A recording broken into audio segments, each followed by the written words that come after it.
This is great. Jim Manley's here with me tonight up here at Thunder Mesa Studio, doing the tech support. Believe me, I need all the help I can get. I just realized the really cool thing is that the comments are going to come up, and as I see them on my screen, it covers Jim's face, which is like, you're like Mike Wazowski. That's okay.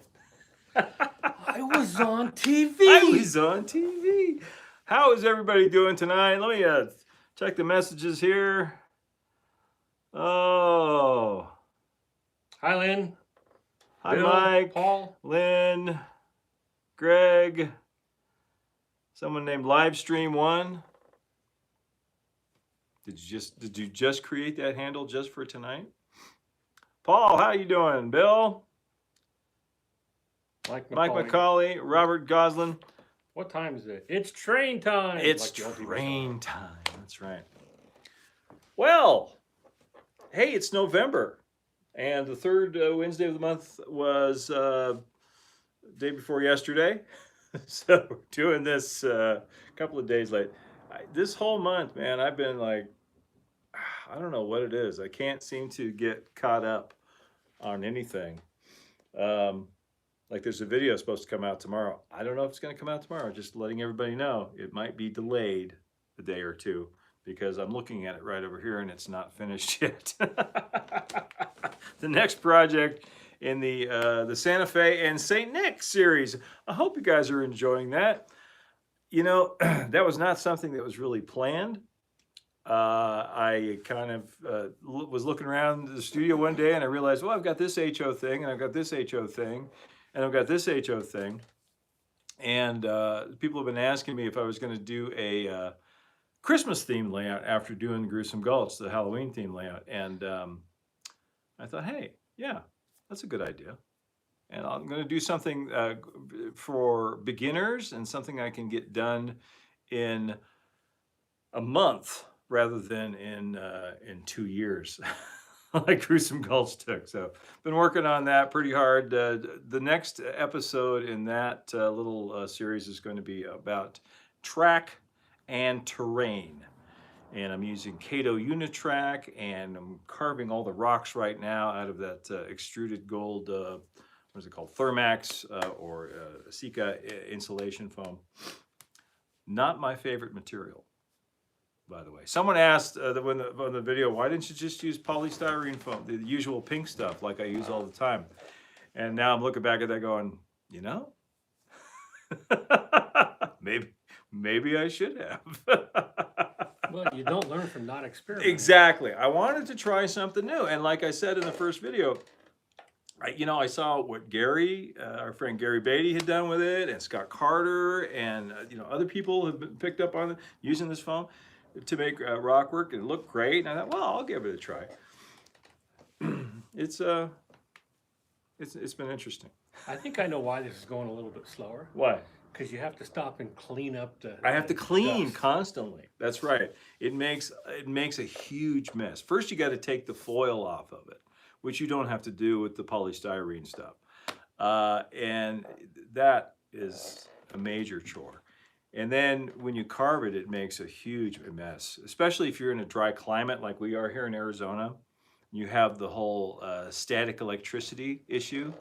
You've ever opened like a box of packing peanuts and they all go onto you? Yeah. You can see it. All I did was touch it. That's Jim taking one for the team. I can't wait to get it all carved. Thank you.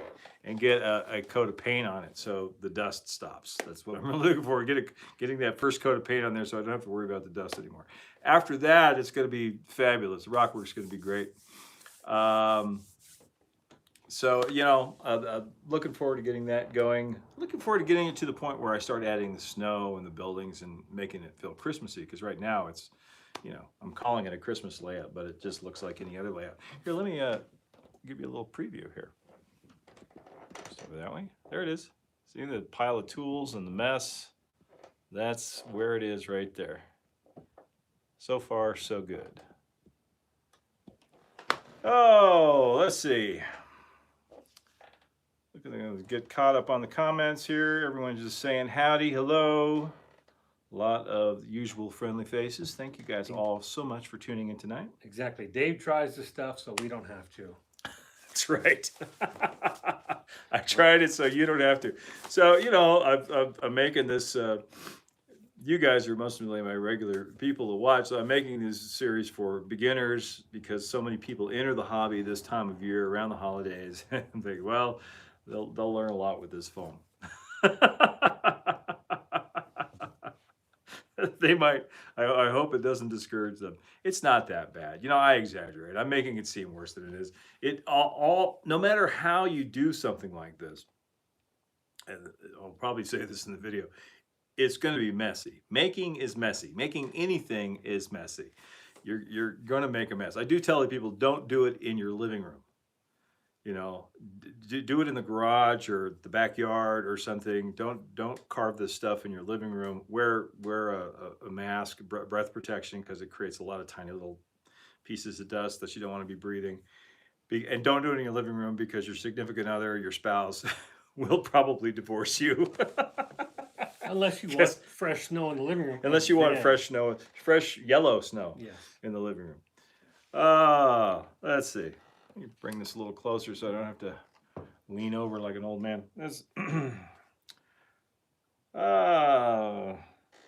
Good evening from Mesa. Hey, how you doing? Hello, Daniel, Pat, Paul. Otter Creek and Rio Grande. You're late. You're always late. I'm glad you made it, though.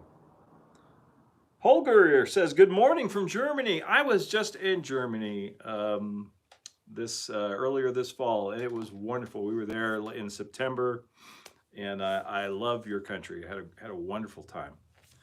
We'll definitely like to go back one of these days. And hello from around Montana. I have been to Montana as well. Also very lovely. Very cold. Well, it's not. Yeah, in the winter they get some serious winter up there in Montana. Tennessee River Union Railroad. Will you eventually finish the main Thunder Mesa mine, i.e., get the lights and the working shaft done? Oh yeah. That's going to be. I'm going to get to that. Let's talk about that. I kind of dropped a bomb on everybody last week with the reimagining of the Thunder Mesa layout, and like I said in the video, it was something that I've been thinking about for a long time. And someone asked, I guess they didn't watch the whole video, why would you ever want to move it? Well, I don't necessarily want to move it, but my studio space is rented. I rent this space in the old Jerome Art Center here. And that's, when you rent, it's not forever. So I might have to move it one of these days. So I wanted to get it to a point where it is a little bit easier to move, a little bit more portable, and while I'm at it, fix some of the things that I've been wanting to fix on it. And everybody immediately said, "Oh, are you going to make the curves wider? Are you going to widen the radius out to 18 inches so you can run bigger equipment?" No, that's not one of the things I'm going to fix. And the reason for that is I want to keep the original 3x6 foot layout, which you see right behind me here. And I don't want to rebuild that. I don't want to rebuild Geyser Gulch and all that. So it's going to stay the 15-inch radius, 15-inch minimum radius curves, and that's one of the ways I'm able to, fit the layout down into the space it's going to be. So I'm happy with all the equipment I have that I run on it. I don't really miss running moguls and consolidations and stuff like that. I was explaining this earlier to somebody. The layout was originally designed to run porters on. The little Porter 042s and 040s. I like the small locomotives, and that's fine. I don't need to run 2 662s or anything like that bad. So anyway, yeah. So I'm going to be starting on that soon. But before I get into that, more of the reasons on it. Yeah, I want to be able to move it. It all needs a good cleaning and touch up in some places. Anyway, so I thought, what the heck? And I I thought if I could come up with a plan that I liked enough, that I liked more than the plan I already have, then I would do it. I don't want to replace it with something less, you know, to go through all that work and have it not be something that I really love. So I spent a lot of time trying to come up with a plan that worked, and I think I do. I think I finally came up with a plan that I really, really like. And I mean, you have to be excited to build it, otherwise you're not going to do all the work. So I'm excited to get started on it, and I will be getting started on it very, very soon. Uh, the next open studio, in fact, I'm kind of holding off on starting it because I told everybody, if you want to see the layout the way it exists now and has existed, the Thunder Mesa 1.9, I call it, then December 2nd of this year is the last time. Because after that, demolition begins. I'm going to start moving. I've already started moving stuff around. I bought a new shelving unit and moved a whole bunch of stuff over there, because when you start taking things apart, you need a place to put things. So I've got all my locomotives and everything over there, and the cars. Stuff that's not immediately running on the layout. This is all stuff that used to be back in the staging yard. So you need another shelving unit already. Well, the nice thing is that underneath those layout sections, Yes. there is another shelving unit. Excellent. So once I start to, I'll have another one, and that's going to be the one for the structures and stuff like that as they come off. So anyway, you have thought this out well. I don't know if I thought it out well, but You've thought this out better than I would have. I have thought it out. It's going to progress in stages, and of course, as it progresses in stages, that will be a series of, there'll be videos on everything that I'm doing as I do it. The only bummer is that I won't be able to run the layout like at the open studios. I won't be able to run the Thunder Mesa layout. I'll be able to run the Calico Mountain. I'll be able to run the Gruesome Gulch and the Bandit Canyon, which is right here. I'm looking at it like you guys can see it. It's just here to my right. The Bandit Canyon layout, and that was one of the other reasons for doing the Christmas layout, is to have something else, something else that can be running as I dig into this.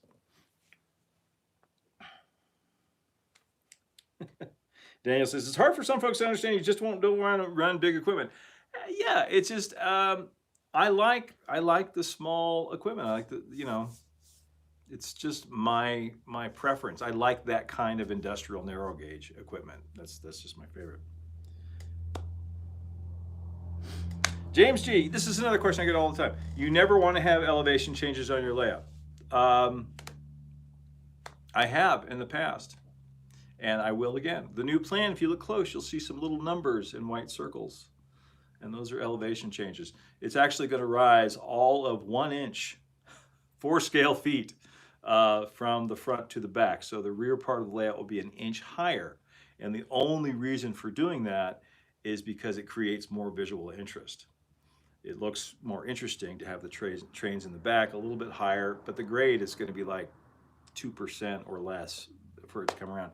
The ON18 is going to have a grade because it's going to loop over itself in its little out and back route. So I'm not opposed to grades necessarily. They do make operations, if you're going to have small layouts with grades, are a problem because there's just not enough room to have that long. You need a long run to have a mild enough grade, otherwise you're going to run into problems. And yeah, so small layouts with grades are a problem. Big layouts with grades are no problem at all. People make it work all the time. I have nothing against them personally. I was told a long time ago, don't put grades in. This was when I was looking at putting in my garden railroad. The gentleman said, don't put grades in. Yeah. Put in 2 different levels. You Different still get the visual effect. Right. And when I look at a lot of railroads now, that's exactly what I see. I don't see a lot of grades. I see a lot of, even here with the ON18 up high. So well, that's why I did it that way. It works. Yeah, if you're going to have a layout that just is for train watching primarily, and you're not really doing the whole operation thing, just multiple layers, especially people that build micro and mini layouts and stuff like that. the pizza box style, where you do one level down here and then another level up here, up above it. So yeah, the grades just they lead to, everyone's seen the figure eight HO layout where it goes really slow up and then goes back around, and it's like a roller coaster. That's what you run into with that kind of thing. Let's see. How do you plan to automate? Jason Lay asks, how do you plan to automate the point-to-point ON18 line?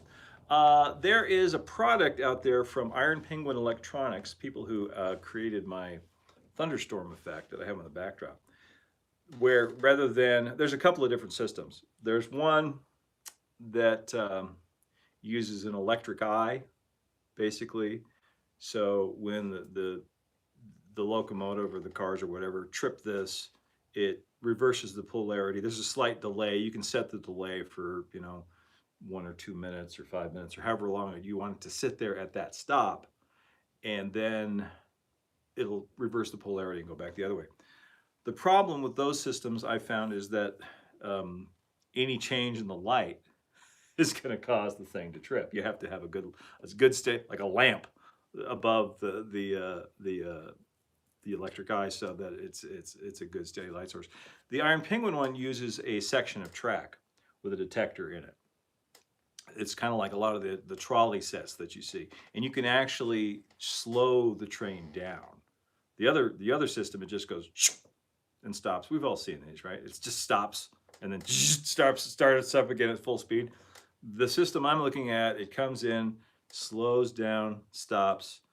Then you can, once again, you can set the amount of time it waits, and then it goes back the other way to the other end. So you just have a length of track at both ends, which has a built-in voltage sensor or whatever in it, and that's how it works. Easy peasy.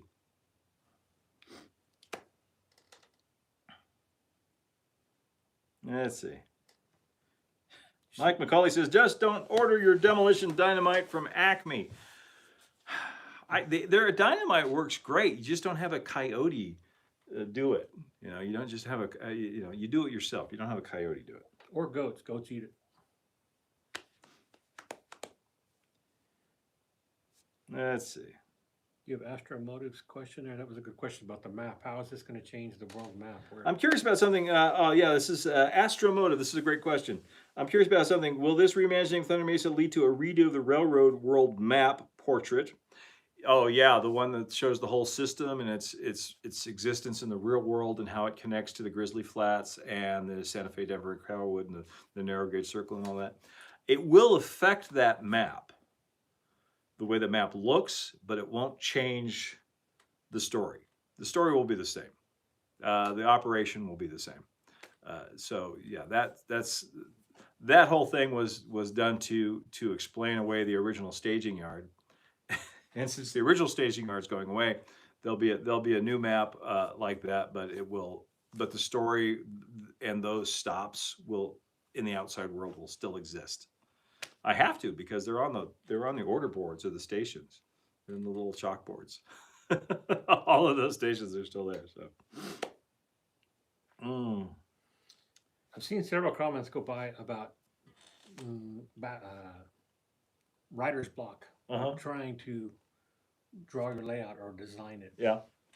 Do you have any jumping off points for people who get stuck? Oh. Well, I get stuck all the time. It's just, you got to muscle through it. I do a lot of little, rather than starting out on the big graph paper, or even if you're using a program, like 3D Planet or something like that, I do little thumbnails, like this big. It's in my little notebooks. I'll just draw little thumbnails when I get an idea. And then if I like it enough, I'll go back and try to expand that and see, will this actually work? Because a lot of times I'll draw a little thumbnail like, this is perfect. And then when I put it in the available space and start plugging in all the real dimensions and everything, it doesn't work. So that's, I don't know if that answers the question, but that's how I proceed with it.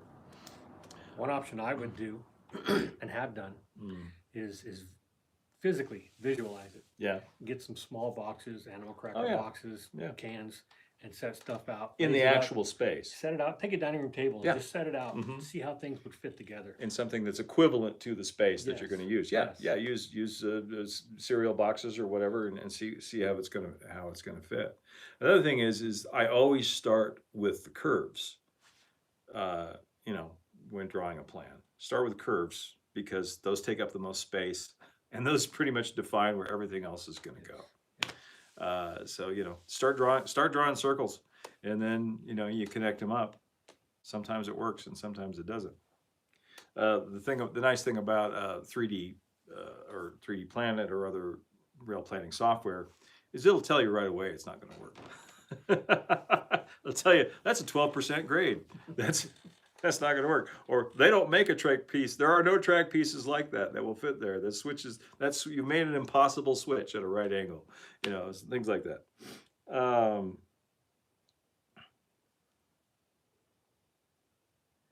Heath uses Motorman to automate his point-to-point. How does that work? Darby Rail Services says, hit that like button. Yeah, how many people we got? Look at this. We got, how many people we got watching right now? We got 102 people watching. I hate pimping for likes. I'm internet famous. Not an influencer. Jim, they're gonna, the FBI is gonna know where to find you now. Well. They'll be breaking down the door. He's been in hiding all this time, and the FBI is gonna break down the door and find him here. Let's see. Just make the live more entertaining. Yeah, you know, a lot of times I will start with the available space. You know, how big is the space I want to work with? Or how big do I want it to be? Like with the Thunder Mesa redesign, I wanted to bring it down to 8 by 12 feet from, you know, the size that it is now, which is like 9 by 16, not including the aisles out front. Well, it's longer this way. Anyway, you get the idea. So I'm saying, okay, I'm going to confine it to this much space. And that's a good place to start and see what'll fit. Greg Goldman, Dave, how much for you to come to Wisconsin to paint my backdrops? How much you got? I'm sorry, I'm not taking any commissions at this time. I am often asked, and I have to politely decline. But thank you so much. It's very flattering to be asked. Thank you. Unless it's like a Jackson Pollock-esque thing where you can make it in 10 minutes. Right? 911635 asked, user 911635, do you plan on redoing or changing the backdrop for the new layout, making it more 3D? I don't know what you mean by more 3D, like stuff like sticking out from it. It's pretty 3D now. I'm not going to change it like that, but I probably will repaint some areas to better match, which I've done before. I've repainted a lot of areas back here around Rainbow Ridge and stuff, and on that side by the river. So I'll repaint some areas to better match the scenery as it matches up. Part of the backdrop is going away, actually. It's part on this side.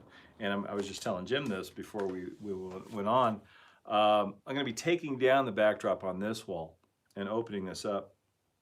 But I'm going to build a portable backdrop, which is like a theater piece. It's a great big backdrop painted just like the other backdrops, but it's on wheels, so I can move it around and position it in different places. So when I'm doing filming or photography or whatever in here, there's always a backdrop. I can wheel it over like you can't see right now behind the camera and cover up my ugly, messy workbench and just have a backdrop there. So the backdrop that's there now is going to be replaced by a portable backdrop. Which was nice when you had the wall here, because you could photograph from that side. From that side. But you and I opened that up. But yeah, so the solution is a backdrop on some big old casters, yeah, that we can just roll around. But taking the wall down opened the studio up. So taking that backdrop down will really open up the studio. Oh yeah. It's gonna make it well, and give me room for more little projects too. That was the other thing too. Is it gives me room for more little projects like the Christmas layout I'm doing now and little things like that going forward.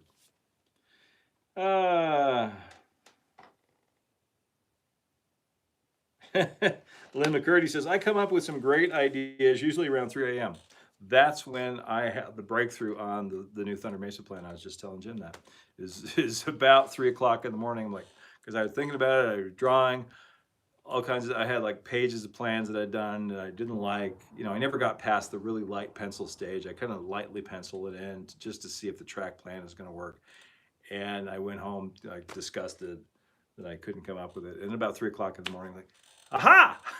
I've got it figured out. Just push this piece back there, bring this over, and this goes over here, and then it works. Yeah, it was just like all the pieces fall into place. It's very exciting when you figure something like that out. The moral of that story is if you're over 40 or 50, keep a pencil and pad of paper by the bed in the bathroom. Next, or in the bathroom. Because at 3 a.m. when you know when nature calls, that's when you got to go. And inspiration hits. I've got some questions here that were submitted by, whoa, almost dropped them on the floor, Thunder Mesa members on Patreon and here on YouTube. And I'd like to get to those before we get any further along. First of all, from Patreon, Alan Lautenslager. I hope I'm not murdering your name, Alan. Dave, do you plan to do any more ON18 projects? Do you mean like standalone, like the Bandit Canyon? Possibly. I have an idea. I don't want to, you know, I don't want to put it out there yet because then people will say, "Hey, you ever going to do that?" And I might change my mind. But yeah, I'll do more ON18, and of course, there's more. There's gonna be a lot more ON18 on the Thunder Mesa 2.0. So that's all coming. David Stefik, quick question: how do people get their names added to the end of your videos? That's a great question, David. Thank you for asking that during the public live stream. You become a patron on Patreon at the Rail Baron, Engineer, or Fireman. Is that right? Engineer or Fireman level, and then you get your name in the credits there. But I appreciate each and every one of you. And yeah, what's that? Back to Alan's question. Mm-hmm. Do you plan to do any more? Okay, so I've been coming here for quite a few years, and I come to the open studios. Yeah. And I walk in, and Dave will say, "Got an idea for a track plan." So does he plan them? Yes, constantly. Does he build them? Not so much. Maybe someday I'll do a book. I'll do like a layout book, like that one I loaned to you Yes. by what's his name? Ian Rice. Maybe I'll do a book like that of all of the track plans that I've come up with but haven't built. That could be a thing. Would be fun. Robert Goslin asks, says, "Hi Dave, when do you plan to start the physical build of the reimagined Thunder Mesa layout?" I think I mentioned that. That'll be the first week in December. After the December 2nd open studio, I'm looking forward to digging in. I'm going to start with the staging yard and work my way this way. So that will begin before the end of the year. Robert, will you come in on Sunday, December 3rd, or will you actually wait till? I'll probably wait a day or two. I'm glad to hear that. I know you're ready to do it now. So I'm ready to do it. I'm ready to start now because I've been thinking about it for so long, and I have a plan that I'm excited about. And what's going to how I'm going to work it is I'm going to build like I usually do. I'll build the new bench work in my garage at home, and then I'll bring it up here and install it piece by piece. So, you know, once that starts getting built, hopefully trains will be back up and running again pretty quickly. Robert Goslin again. Have you sold the Gruesome Gulch layout yet? I know you had an interested buyer some months back. I did. I have a couple of people who have expressed interest, about 3 or 4 actually. I have not sold it yet, but that's still going to happen. It's going to happen. I just don't know who's going to get it. Finish the Christmas one, and then you can do a 2-for-2 sale. Yeah, the whole holiday. Yeah, create a holiday land. A holiday land layout. I might sell it. I don't know. I might keep the Christmas one to show at home. You know, put it as part of our Christmas decorations at home. My wife doesn't know this yet. I don't have any cats, so it would look great at my house too. Lindley Reddick. Hi, Lindley.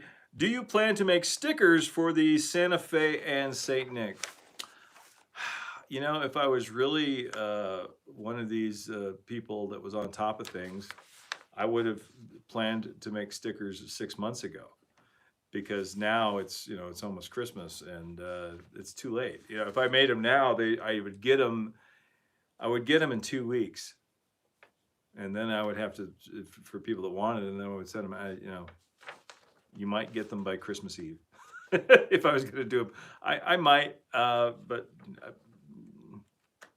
probably not. Let's see. We got some questions from YouTube members. JD Clark, how many layouts have you built, and what scales are they? Wow, a lot. When I was a kid, I worked mostly in N scale because that's all I could afford. Nothing ran; it was all crap. Back in those days, at least the stuff that I could afford was. And I probably built, here, let me see if I can think.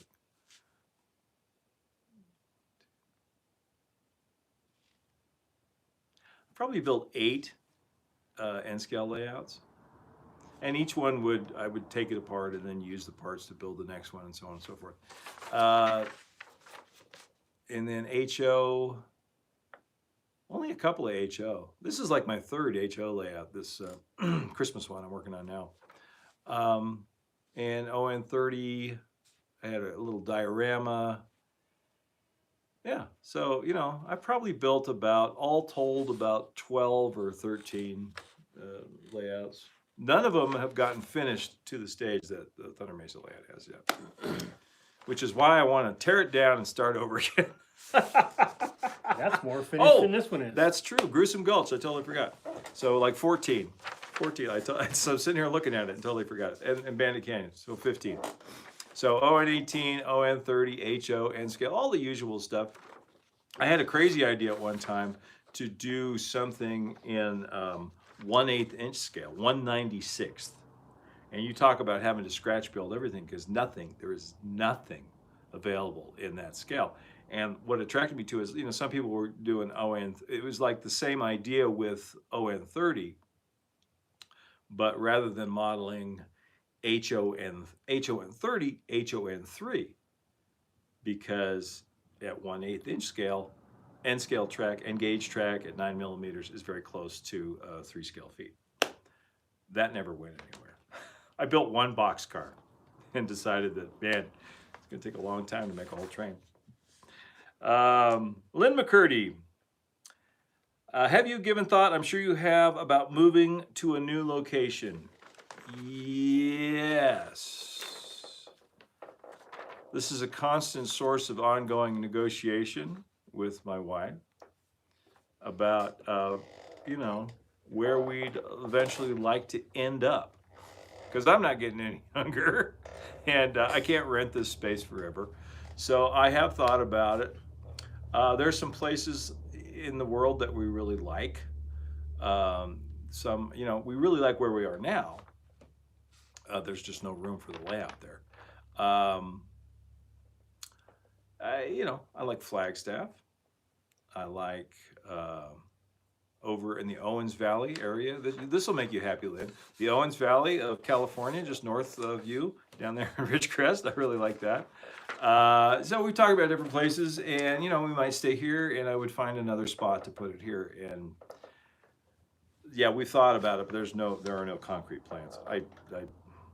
I'll probably won't have to think really hard about moving the layout until I actually have to move it. Lynn says, I'm hearing you. Dave Horning, last question, asks, what is your minimum radius and switch number? Well, I use Pico. I assume you're talking about the Thunder Mesa layout. I use Pico ON30 track. The minimum radius, as I mentioned earlier, is 15 inches. And the switches they're those Pico ON30 switches, and they're about a number 5. So I hope that answers your question. Let's see. The Rockaways, I'm going to read this comment just because it's so complimentary. Your layout is so amazing. I can't imagine tearing down that masterpiece. Have you ever heard the saying, "The enemy of good is better"? Yeah, I always say the enemy perfection. Perfect is the enemy of the good. Yeah, I understand that, and I sympathize. But if I can improve it, I'm going to. And I'm not tearing it down completely. Everything you see, everything in the frame behind me that you see, isn't going anywhere. That's all staying. And all the structures I've built, all the structures you've seen me do videos on, those are all staying. They might be in different places. Thunder Mesa Town is going to be much bigger. It's going to be much more like a real river boom town. It's going to be really cool going up the hillside. It's going to be neat. So I'm excited about it. I'm looking forward to it. And as I said in the video, the point is not to finish it. the enjoyment is in the doing. There is a James GS. There is a T scale. It's called TT. Stands for tabletop. If you are interested in tabletop scale, Dale Engel over at Toyman Television has an ongoing series where he talks about, what scale is this? Different scales and gauges and stuff. And he did one on a TT scale. It's very interesting. So check it out. Apparently you can get stuff, forget it's, what country? Is it like Australia? No. Anyway, it's very hard to find anything, but they do make it, and it's kind of halfway between N and HO is the best way to describe TT scale. Let's see. Cornville by the Creek, talking about locations. Cornville by the Creek. Thunder Mountain Yeah. Wine and Garden Railroad. There you go. You should redo this. Stop now and just redo this in gardens. In G scale? In G scale in a garden. Or FN3 in Garden Railroad? If you want to count the rivets, yes. I've always thought if I was going to go that big, why not just go a little bit bigger? Go 7 1/4 gauge or 7.5 inch gauge and something live steam that I can ride around on. I can bring my locomotive. And I can ride and wave, if you're going to go outside, you might as well go all the way. If you won the lottery, you would hire me to build a live steam version, 7.5 inch gauge with no budgetary restrictions. Well, I am rooting for you to win the lottery because that would be a lot of fun. March West Junction, TMD. Hi, Dave. I'm in the UK and have been following your channel for some time and learned so much over the years. What controller system do you use to run the trains? I use the NCE Power Cab system, and I have a wireless, not booster. What's the word I'm looking for? Transmitter. Controller? Oh, transmitter. Wireless transmitter that is hooked up to the NCE system. So I can use wireless little walk-around throttles like this. So it's a digital command control. It's an NCE system. I would say it's my favorite DCC system, but it's really the only one I have a lot of experience with, other than, say, the Bachmann one, which is not great. So yeah, I use a NCE Power Cab, which is a great introductory system for getting into DCC, by the way, if you are just getting started and want to do digital command control. The NCE Power Cab, it's the whole thing in one unit, and you just plug it in. You don't have a separate throttle and a separate booster, and you have the one thing. You hook up the track, and you're ready to go. And you can program with it and all that kind of stuff too, which you can't do with the little Bachmann systems. There's a T scale that's smaller than Z. Teacup. That's the one you're thinking. Teacup scale. Is that what's called? You don't know. Why am I Beyond me, man. asking you? I can't even see that small. So I think I have heard of that. Yeah. Let's see. That's it. Blame Germany and Yugoslavia. That's where they have the TT. Oberon 85937. If you could have one thing on your layout, either money, no object, or something you were unable to do yourself, what would it be?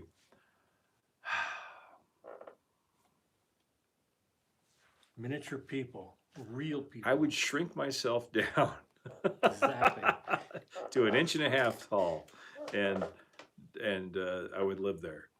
Dave and I have had this conversation. I would move into I'd live upstairs in the depot or in the hotel in town. But that's fantasy. That's not if money was no object. Oh gosh, I don't know. It's good to have. Here's the that I don't have an answer to your question necessarily, but I do have a different answer to a different question, which is that it's good to have constraints. I learned this as an artist. You have to have parameters on things, constraints on things. Otherwise, if the sky's the limit, it can actually throttle creativity. I know that sounds counterintuitive, but it can. Working within constraints and confines and parameters forces you to create within those confines, those parameters. It forces you to be more creative. So so oftentimes I will set parameters for myself, so I'm not, because I could, this room is 400 square feet, and I could fill this whole room with trains if I really, really wanted to. But I prefer to not. I prefer to give myself some constraints to work within. Forces you to focus. Exactly. It forces you to focus on the specific. It's like somebody said to me, okay, name your top 10 priorities. And then stop after the first 3.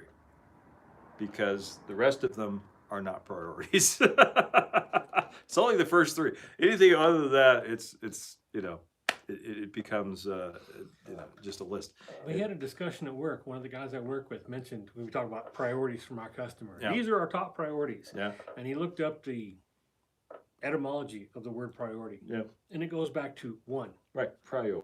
Yeah. Just one. One. Yeah. Not, here's our top 3. Not 10. You can't have top 3. Yeah. You only have one top priority. You can't have, yeah. Elliot, you guys want to do a little show and tell? I'm going to show you something really cool that Jim brought up today. You got this on eBay, right? eBay. Yeah. This is an O-scale kit for a San Francisco cable car. And I just, as a graphics guy, I was just like, the graphics on the box, they just don't do this anymore. It's just so nicely done. And this was, what was the copyright on the instructions? Like 1946. 1946. I don't know if that's when this was manufactured. Maybe somebody out there knows. But yeah, the instructions are from 1946. They're copyright 1946. And it's a wood and paper kit, right? Yes. And the box is what caught my attention. Yeah, the box is beautiful. And it's O-scale. I'm just going to take out a couple of little things here. I don't want to mess it up. I just want to show you the instructions. I don't want to rip them. Look, it's got foam dust on it. Here, I'll let Jim do it. It's Jim's kit. It's Jim's kit, so I don't want to screw it up. There is foam dust everywhere in the studio. Yep. And that's after vacuuming. I had to go home and change and take a shower because I was covered in foam dust. Yeah. This beautiful instructions. This is, they don't make kits like this anymore. And the reason it's probably pristine and new in the box is because somebody opened up the box and took one look and said, nope. Thankfully, they don't make kits like this anymore. Right. Thankfully, they don't make kits anymore. This would be really hard to build. I mean, there's let me just show you. This is just a piece of wood, which I assume you carve to shape. This is like the top of the cable car, the clear story roof. And you've got to carve and sand this out for the shape. Now that is old school craftsmanship. Here's the wheels. Those are wheels. The wheels are wood. And the benches. And the benches. Or something that I would build in real life. Yeah. It's look at that. This is just routed out.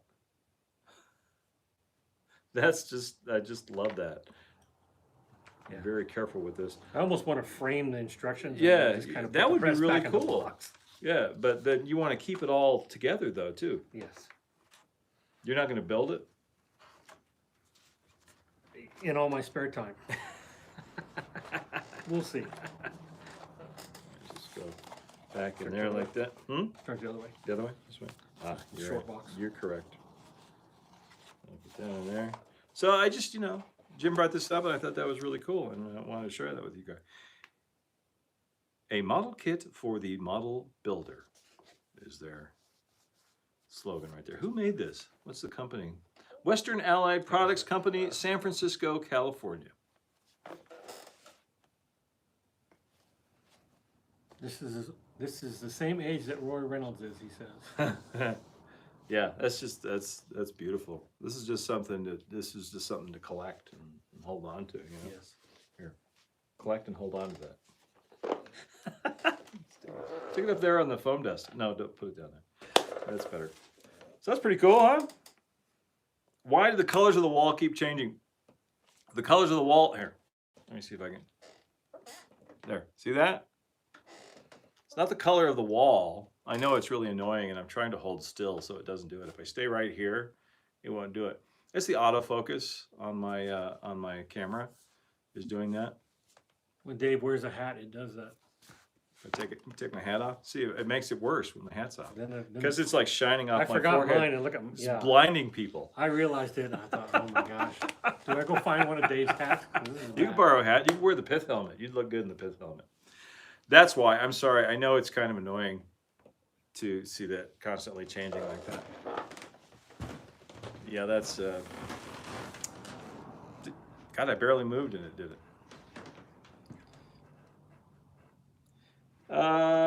Is it made from redwood? It looks like cedar, actually. It looked like some of the kit was made from cedar.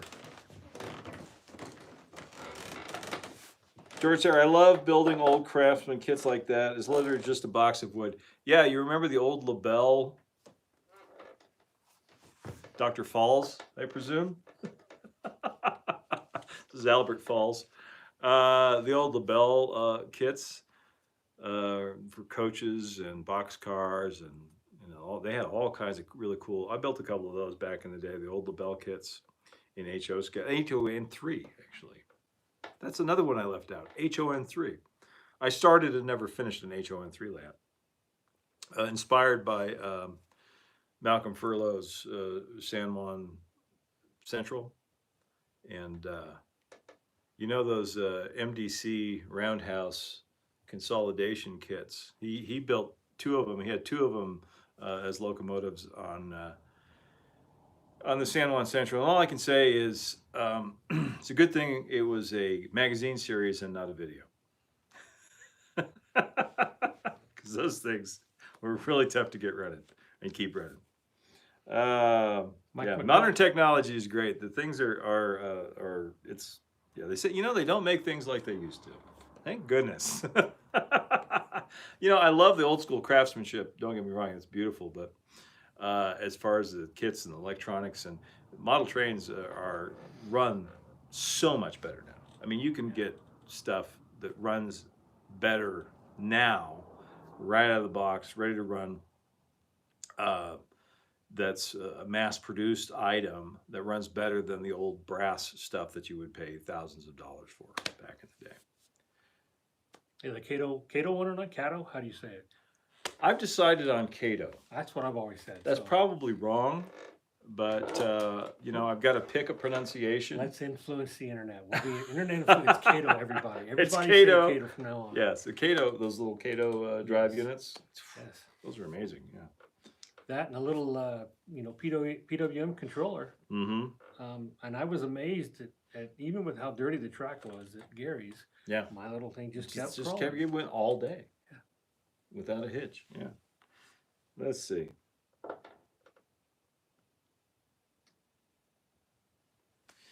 Mike says, I have a San Juan Capistrano depot kit like that. Lots of carving that needs to be done for the roofs. Yeah, it's like like the old LaBelle kits. You'd have to carve the clear story roof or sand it. It's like the old model airplane kits. Remember those where you'd have to or the old shipbuilding kits. You'd sand the hull to get the shape. You'd have to carve and sand it. Or the model airplane, you have to carve those balsa wood wings and get them. You know, I built a few of those as a kid. Or put the dope on the fabric and have it shrink and. Mike McCauley, when I was a kid, well, you're older than dirt, Mike. Uh, the library books on model railroading showed how to wind motor armatures and hook up auto batteries. Right. They had electricity back then? They had DC. They had auto batteries. They had auto batteries. They hadn't figured out how to do. Jason Lane, have you ever tried using the foam molds? Malcolm and Furrow featured them on the San Juan Central. Yeah, I did try that. I couldn't get really great results with the molds, particularly with foam. I've done a lot. I've done some with plaster that turned out pretty good. Yeah, and I enjoy the carving. I enjoy carving usually. I enjoy the carving of the foam, and I can get exactly the look and the shape that I want, rather than picking from a mold. But yeah, I have tried that. I remember in this series, you have to use a lot of mold release. You know, you got to like coat it with Pam or Vaseline or something, and that's really true because the foam really wants to stick to the rubber mold and never ever come out. And I think I threw one away because it stuck to the mold and never came out. Became one with the mold. I have a question for you. Yes, sir. When you released your new drawing, Mm-hmm. 2.0, Yep. there was a comment on Facebook about the size of the layout. Yep. And you came back and you referenced that no, on the squares you use 8 inches for the squares, where I think the rest of us were 1/8 inch. 1/8 inch. 1/8 inch squares. Where the rest of us, which changed the dimension, Mhm. made it smaller. Right. Where the rest of us looked at it and said, "Oh, 4 squares, 1 foot." Right. So, Well, so how did you get to that, and why do you use 1/8? Why do I use 1/8? Because 1.5 inches is a foot then. Okay. Whereas if you did 1 inch, most imperial rulers, unless you're using engineering stuff, do not have, 12ths of an inch. Right. Right. So in 1 inch there are 8/8, and 1.5 inches there are 12/8. So 1.5 inches makes a really it makes a foot at so 1/8 to the inch, 1.5 inches to the foot. Okay. It just works. So when you guys are doing your layouts, Mhm. your drawings, there Yep. you go. There you go. So you get the graph paper that has a 1/8 inch or 1 inch squares with 1/8 inch divisions. Yeah. In there. So yeah, I actually used a 1 inch squares with 4 divisions, and because that was the larger paper that I had, and I just split them. I can figure out. Okay, it's 2 inches instead of 1 inch. Yeah. Okay. Let's see. Mike says, I learned it as Cato decades ago, and I'm too old to change. I did too, but someone corrected me once. They said, no, it's Cato. And then someone corrected them and said, no, it's Cato. You say potato, I say Cato. Let's call the whole thing off. Cato, maybe it's Kato, and we're all wrong. It could be Cato. It's Japanese, so I don't know.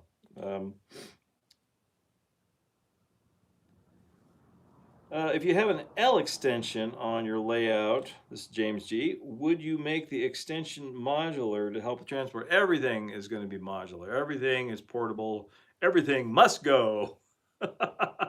Yeah, it would definitely, all the pieces. I haven't, the plan that I published doesn't show how it breaks down. But when I start the actual work on it, I will show you exactly how those different pieces come apart and come together, and how the extension. There's going to be a new staging yard over here along this back wall that will replace the current staging yard. That'll be modular. Yeah, all the extensions to it will be modular. Have you tried resin molds? Yes, I have. I have done actually resin mold production. This is one of my many odd jobs in the art world over the years. Don't want to go back.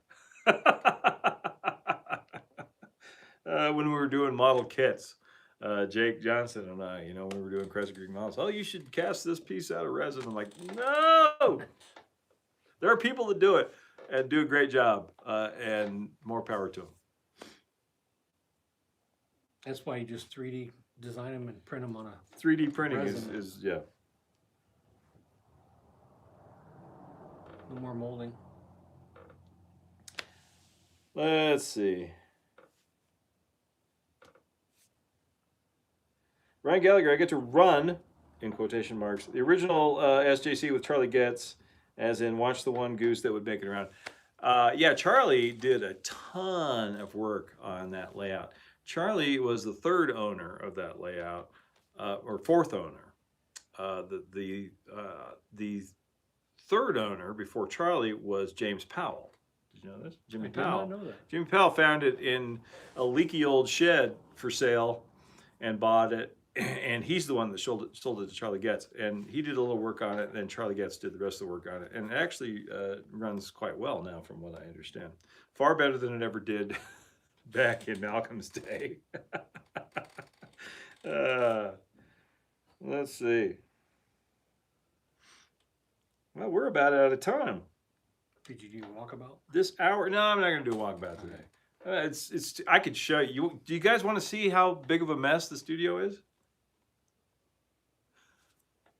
I'll do a quick walkabout, and then we're going to wrap it up. And if you have any last-minute questions, now would be the time to let me know. Pop this out of here. All right. First, I'm gonna flip this around so you can see my workbench, and I've been accused of having a workbench that's too clean, and not today. It's actually, this is after I cleaned it. This is the rest of my workbench, my toolbox over here. And let me just show you all the foam that's on the floor. This is realism right here. All those little specks, those are little pieces of foam. I've rearranged recently. The Gruesome Gulch is sitting right over here, so no, it has not been sold yet, but there it waits. If you've wondered how I've seen comments, I do a pop-out screen and blow it up 300%, then I can see it from across the room. This is Jim doing my technical support right here. There's the old trebuchet from a build a couple of years ago. I made two of them. The other one's at home. It makes me wish I had a cat. I see you hung your rocket For up. target practice. Yes, that was the other project I want to show. The rocket, Copernicus, is hanging up here from the track lights now. I painted mine. I made this for my kid, and as a Christmas gift, as a kit, a one-off kit for him to put together. But I had to make two because I had to make sure it worked. And this is the one I built while designing the kit for him. And he put his together in about 10 minutes. I said, this will be a challenge. It was about 10, 15 minutes he had it together. You know it was designed correctly then, don't you? Yeah, well, it went together just like it was supposed to. But this is mine, hanging from the rafters. I'll come back here real quick to the back of Beyond. As you can see, I've already cleaned off all of the staging yard, because this is the first thing that's going to be taken down. Hey, there's the Bud Hurlbut waiting out here in Calico, behind the scenes.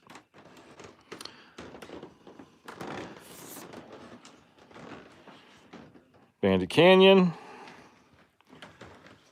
where the jackalope roam. Yes, I will be finishing Bandit Canyon in between other projects, just kind of like I did this last year. I'm not in any hurry on this, unless Gary throws another party. Then this is going to go out there. So then I'll finish it real quick. But yeah, I'll be working on this in the coming year between other projects. Got a lot more to do on that, mostly down here now. This whole area is going to be the whole canyon.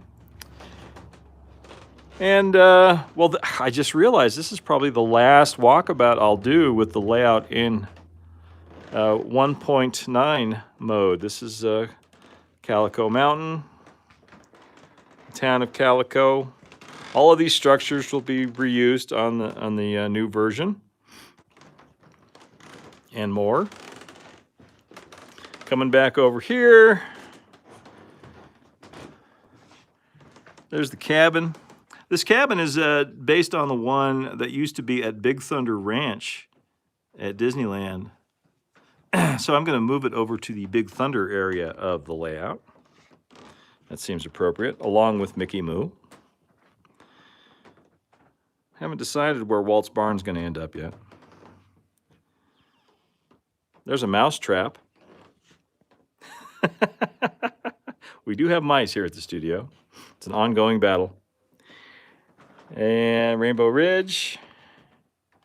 Most of those structures are going to make their way over to Thunder Mesa.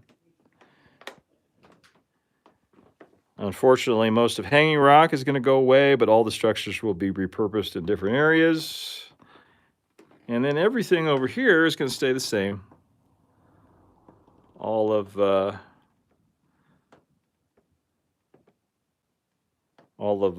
Dinosaur Gap and Big Thunder Mine and Rainbow Caverns, all of this. See, I just love this. I didn't want to change any of this.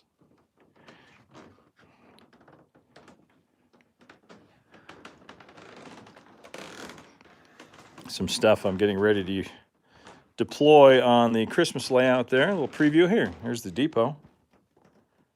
Don't tell anybody I showed you this. It's a secret.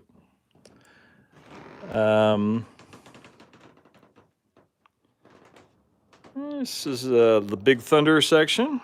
All of this is going to stay the same. Except it's going to move that way about 6 inches. This is where the major change is going to happen. The town, which is over here now, is going to move over to the other side of the aisle against that backdrop. And then there'll be a 3-foot aisle in between the town and all of this here, which will make the town a lot easier to see and enjoy and be much more comfortable to operate. And over here is the HO layout I'm working on for Christmas, the Santa Fe and St. Nick. Stay tuned for more on that. And that, my friends, I think we're going to wrap it up. Thank you all for watching tonight.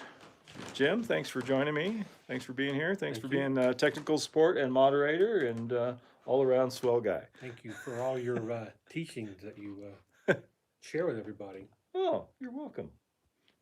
I just make it up as I go along. Well, I've learned from your craziness. So. The craziness will continue. Yes. Thanks, everybody, for watching tonight. You know, follow on Instagram, blah, blah, blah, all the YouTube stuff. Like, subscribe, share. I'll see you all next time. I hope you have a lovely Thanksgiving. That's right, it's Thanksgiving. It's next week. It is. Can you believe it? Hope you have a wonderful time with your family or whoever you choose to spend Thanksgiving with. And keep moving forward, my friends. Have a great night. Adios for now.